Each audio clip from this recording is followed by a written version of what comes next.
অনেক সময় আমরা যখন মোবাইল ব্যবহার করি তবে কিন্তু এটার ব্যাকগ্রাউন্ডের ডাটাগুলো ক্লিয়ার করি না। সেই কারণে মোবাইল কিন্তু স্লো হয়ে যায়। সো আপনার মোবাইল যদি স্লো হয়ে থাকে এবং আপনার কাজের সময় যদি এটা ঠিকমতো ব্যবহার না করতে পারেন, তবে আজকের ভিডিওটা আপনার জন্যে। চলেন দেখে নেওয়া যাক কী কারণে মোবাইল স্লো হয় এবং কীভাবে এটাকে ফাস্ট করা যায়। এই ট্রিক্স আপনি ব্যবহার করে যদি উপকৃত হন, অবশ্যই শেয়ার করবেন। আপনার মোবাইলে অবশ্যই ক্রোম ব্রাউজার আছে। সো ব্রাউজারে আপনি আসবেন। ব্রাউজারে আসার পরে এখানে থ্রি ডটে ক্লিক করবেন। থ্রি ডটে ক্লিক করার পরে আপনি সিটিংয়ে যাবেন, একদম নিচে চলে আসবেন। এখানে আসার পরে দেখবেন সাইট সেটিং লেখা আছে, আপনি এটাতে ক্লিক করবেন।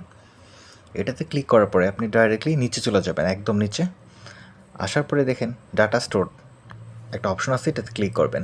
এখানে দেখবেন আমরা যে ওয়েবসাইটগুলো ব্যবহার করেছিলাম এটার সব ডাটা এখানে স্টোরেজ হয়ে আছে। সো আপনার যেটা দরকার নাই এটা আপনি এখান থেকে ডিলিট করে দিবেন। আর যদি আপনি চান যে আপনি একেবারে সবগুলো ডিলিট করে দেবেন, সেক্ষেত্রে আপনি ডিলিট অল ডাটা এটাতে ক্লিক করবেন।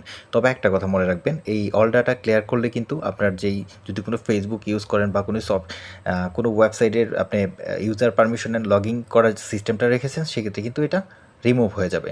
কাজেই আপনার যেটা দরকার নাই এটা আপনি এখানে ক্লিক করে এটাকে সিলেক্ট করে জাস্ট এটা ডিলিট অ্যান্ড রিস্টার্ট ক্লিক করবেন এইভাবে। সো তবে দেখবেন আপনার মোবাইলটা একটু ফাস্ট হয়ে যাবে।